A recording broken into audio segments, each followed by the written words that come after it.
ಆತ್ಮೀಯ H16 news ಅರ್ಥಾತ್ ಹೇ ಸೀತಾರಾಮಗೆ ಸ್ವಾಗತ. ನಾನು ನಿಮ್ಮವ MI ಅಥವಾ ಮಲ್ಲಪ್ಪ ಜೋತಾವರ್. ಆದ್ಮೇಲೆ ಈಗ ತಾವು ದಿನ ಸುದ್ದಿಗಳನ್ನ ಅದರ ಜೊತೆಗೆ ವಿಶೇಷತೆಗಳನ್ನ ನೋಡ್ತಾ ಹೋಗಿ ವಿಶೇಷ ಈ ಮೊದಲನೇ ಸುದ್ದಿಯನ್ನು ನೋಡಿ.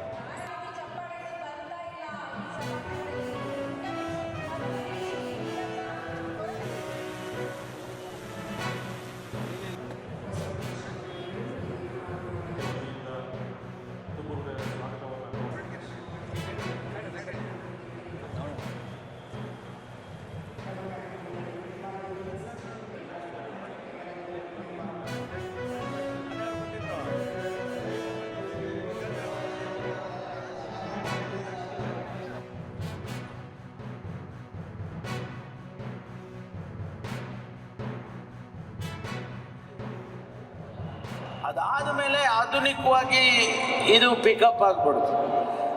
ಕರ್ನಾಟಕದಲ್ಲಿ ಕೂಡ ಅತಿ ಹೆಚ್ಚು ಈ ಸಿರಿಧಾನ್ಯವನ್ನು ಬೆಳೀತಕ್ಕಂಥ ರಾಜ್ಯದಲ್ಲಿ ಕರ್ನಾಟಕ ಬಹುಶಃ ಮೊದಲನೇ ಸ್ಥಾನದಲ್ಲಿದೆ ಅಂದ್ಕೊಳ್ತೀನಿ ನಾನು, ಅಲ್ವಾ?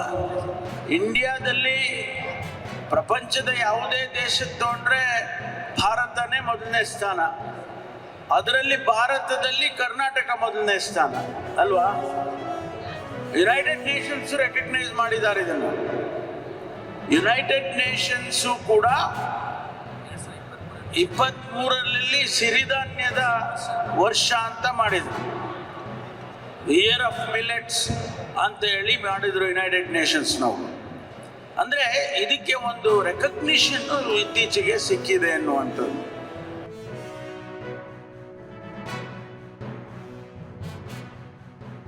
ಆಗಿರ್ಬೋದು, ಕಲ್ಟಿವೇಟರು, ಆ ಥರ ಬೇರೆ ಬೇರೆ ಥರದ ಇದನ್ನೆಲ್ಲ ಇಂಪ್ಲಿಮೆಂಟ್ಸ್ನೆಲ್ಲ ನೋಡಿದ್ವಿ. ಮತ್ತು ಕೊಕ್ಕೂನಿಂದ ಮಾಡಿರುವಂಥ ಹಾರಗಳು, ಮತ್ತು ಸಿಲ್ಕ್ ಥ್ರೆಡ್ಡಿಂದ ಮಾಡಿರೋಂಥ ಬ್ಯಾಂಗಲ್ಸು, ಓಲೆಗಳು, ಅದೆಲ್ಲ ನೋಡಿದ್ವಿ. ಅದೆಲ್ಲ ತುಂಬ ಚೆನ್ನಾಗಿತ್ತು.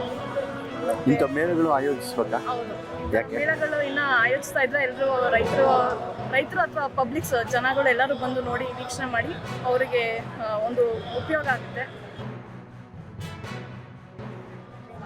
ನಮಗೂ ಅದರಿಂದ ನಾವು ಕ್ಯಾಟ್ರಿಂಗ್ ಎಲ್ಲ ಮಾಡ್ತೀವಿ. ನಾವು ಅದರಿಂದ ನಮ್ಗೆ ತುಂಬ ಕಲ್ತ್ಕೊಳ್ಳೋಂಗೆ, ಇದರಿಂದ ತುಂಬ ಕಲ್ತ್ಕೊಂಡೆ ನಾನು. ತುಂಬ ಜನರ ಪರಿಚಯ ಆಯಿತು ಅದರಿಂದ. ಈಗ ಫಸ್ಟ್ ಬಂದಿದ್ದು ಕೊರ್ಲೆ ರೊಟ್ಟಿ, ಇದನ್ನು ಫಸ್ಟ್ ಬಂತದ್ದು, ಅವರು ಪರಿಚಯ ಮಾಡಿಕೊಟ್ರು. ಅದರಿಂದ ನಮಗೆ ತುಂಬಾ ಹೆಲ್ಪ್ ಆಯಿತು. ಇದು ಈಗ ಸಿರಿಧಾನ್ಯಗಳು ನೀವು ಬಳಕೆ ಮಾಡಿದ್ದು ಕಲ್ತಂಗೂ ಆಯಿತು, ಬೇರೆಯವ್ರಿಗೆ ಹೇಳ್ದಂಗೂ ಆಯಿತು. ಇದು ಸಿರಿಧಾನ್ಯ ಈಗ ಕಲ್ತಂಗೆ ನಾವು ಬಳಕೆ ಮಾಡ್ದಂಗೂ ಆಯಿತು, ಮತ್ತು ಇದರಿಂದ ನಾವು ಬೇರೆಯವ್ರಿಗೆ ಹೇಳ್ದಂಗೂ ಆಯಿತು. ಇದರಿಂದ ರೈತರು ಸಿರಿಧಾನ್ಯಗಳನ್ನ ಮರ್ತ್ಬಿಟ್ಟಿದ್ದಾರೆ. ಸೊ ಹಂಗಾಗಿ ಈಗ ಸಿರಿಧಾನ್ಯ ಮೇಳಗಳನ್ನ ನಾವು ಆಯೋಜಿಸಿರೋದ್ರಿಂದ ರೈತರುಗಳಿಗೆ ರೈತರು ಮಾಡೋ ಪ್ರಾಡಕ್ಟ್ಸ್ಗಳು ಮತ್ತು ಅದರಿಂದ ಬರೋಂಥ ಉಪಯೋಗಗಳು ಎಲ್ಲ ತಿಳ್ಕೊತಾರೆ. ಹಾಗಾಗಿ ನಾವು ಈ ಥರ ಕಾರ್ಯಕ್ರಮಗಳನ್ನ ಪ್ರತಿ ವರ್ಷ ಆಯೋಜಿಸಿ ರೈತರಿಗೆ ಪರಿಚಯ ಮಾಡಿಕೊಡ್ಬೇಕಾಗಿ ಅಂತ ಹೇಳಿ ಅನ್ನೋ ಉದ್ದೇಶ ಇಟ್ಕೊಂಡು ಈ ಕಾರ್ಯಕ್ರಮನ ಹಮ್ಮಿಕೊಂಡಿರ್ತೀವಿ. ಪ್ರಶ್ನೆ ಕೇಳ್ತೀರಾ? ಹೇಳ್ಬೇಕು.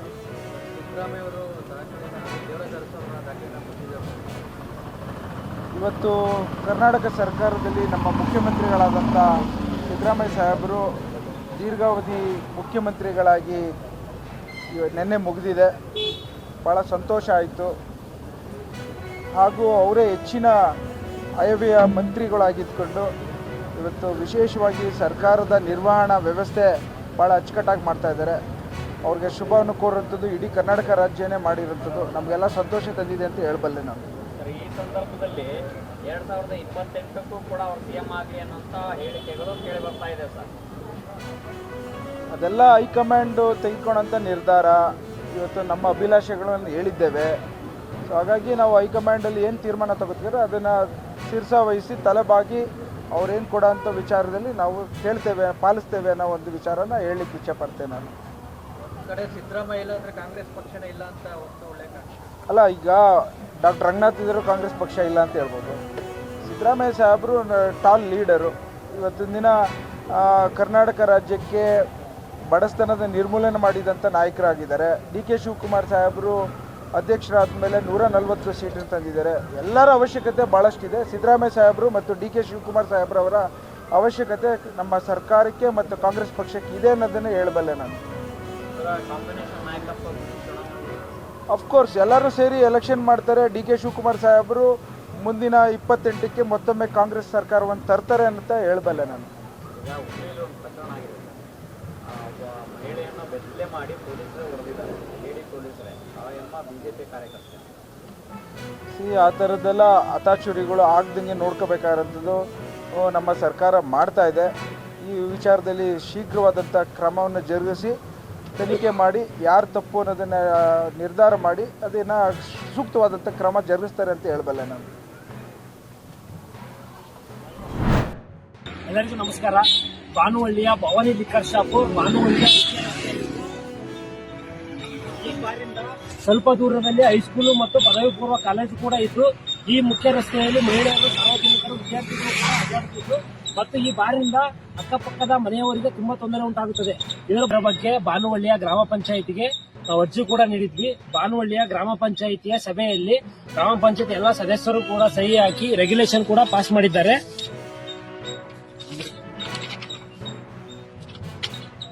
ಮತ್ತು ಇದರ ಬಗ್ಗೆ ದಾವಣಗೆರೆಯ ಅಬಕಾರಿ ಜಂಟಿ ಇಲಾಖೆಯ ನಿರ್ದೇಶಕರಿಗೆ ಕೂಡ ನಾವು ಅರ್ಜಿ ಕೂಡ ಸಲ್ಲಿಸಿದ್ವಿ. ಮತ್ತೆ ಆಗಿನ 1 ವರ್ಷದ ಹಿಂದಿನ ಗ್ರಾಮ ಪಂಚಾಯತ್ ಅಧ್ಯಕ್ಷರು ಕೂಡ ಮಾನ್ಯ ಜಿಲ್ಲಾಧಿಕಾರಿಗಳು ಅಬಕಾರಿ ಇಲಾಖೆ ಅವ್ರಿಗೂ ಕೂಡ ಮಾಹಿತಿ ನೀಡಿದ್ದಾರೆ. ಆದ್ರೂ ಕೂಡ ಯಾವ ಅಧಿಕಾರಿಗಳು ಕೂಡ ಇದರ ಬಗ್ಗೆ ಕ್ರಮ ವಹಿಸಿಲ್ಲ. ದಯವಿಟ್ಟು ಶೀಘ್ರದಲ್ಲೇ ಈ ಸಂಬಂಧಪಟ್ಟ ಅಧಿಕಾರಿಗಳು ಇದರ ಬಗ್ಗೆ ಕ್ರಮ ವಹಿಸಿ ಈ ಭವಾನಿ ಲಿಕ್ಕರ್ ಶಾಪ್ ಅನ್ನ ಭಾನುವಳ್ಳಿಯಿಂದ 1 ಕಿಲೋಮೀಟರ್ ಆಚೆಗೆ ಹಾಕ್ಬೇಕಂತ ಹೇಳಿ ತಮ್ಮಲ್ಲಿ ವಿನಯಪೂರ್ವಕವಾಗಿ ವಿನಂತಿಸಿಕೊಳ್ಳುತ್ತಿದ್ದೇವೆ. ಅಂಬಿಕೆಯ ಜಾತ್ರೆ ಮಹೋತ್ಸವವನ್ನು ಇವತ್ತು ಎಲ್ಲ ಕಮಿಟಿಯ ಎಲ್ಲ ಸದಸ್ಯರುಗಳು, ಭಕ್ತಾದಿಗಳು, ಪಾಪ್ದಾರರು ಎಲ್ಲರೂ ಸೇರಿ ಇವತ್ತೊಂದು ಮೀಟಿಂಗನ್ನು ಮಾಡಿದ್ದೀವಿ. ಏನು ನಮ್ಮ ಶಾಸ್ತ್ರಗಳ ಪ್ರಕಾರ ಪ್ರತಿ 3 ವರ್ಷಕ್ಕೊಂದ್ಸತಿ ಏನು ಜಾತ್ರೆ ನಡೆಯುತ್ತೆ, ಈ ಜಾತ್ರೆ ಭಾಳ ಒಂದು ವಿಜೃಂಭಣೆಯಿಂದ ಭಾಳ ಒಂದು ಉತ್ಸುಕರಾಗಿ ಎಲ್ಲ ನಮ್ಮ ದಾವಣಗೆರೆ ಜನತೆ ಇದ್ದಾರೆ. ಅವರಿಗೆ ಏನು ದುರ್ಗಮ್ಮನ ಒಂದು ಆಶೀರ್ವಾದ ಸದಾ ಹಿಂದಿನಿಂದಲೂ ಸಾಕಷ್ಟು ಈ ಜಾತ್ರೆ ಭಾಳ ಮುಂಚಿನಿಂದಲೂ ದಾವಣಗೆರೆ ಅಂದರೆ ನಗರ ದೇವತೆ ಜಾತ್ರೆ ಅಂತಲೇ ಹೇಳೋದು. ನಗರ ದೇವತೆ ದುರ್ಗಾಂಬಿಕೆ. ಆ ನಿಟ್ಟಿನಲ್ಲಿ ಇವತ್ತು ಮುಂದಿನ ತಿಂಗಳು 24 ಮತ್ತು 25 ಇದೇ ತಿಂಗಳು 20ನೇ ತಾರೀಕು ಅಂದ್ರಕಂಬದ ಪೂಜೆ ಮತ್ತು 22/2 ಒಂದು ಸಾರು ಹಾಕುವುದು ಮತ್ತು 24 ಮತ್ತು 25 ಹಬ್ಬವನ್ನು ಆಚರಣೆ ಮಾಡೋದು ಅಂತಂದೇಳಿ ತೀರ್ಮಾನ ತೆಗೆದುಕೊಂಡಿದ್ದೇವೆ.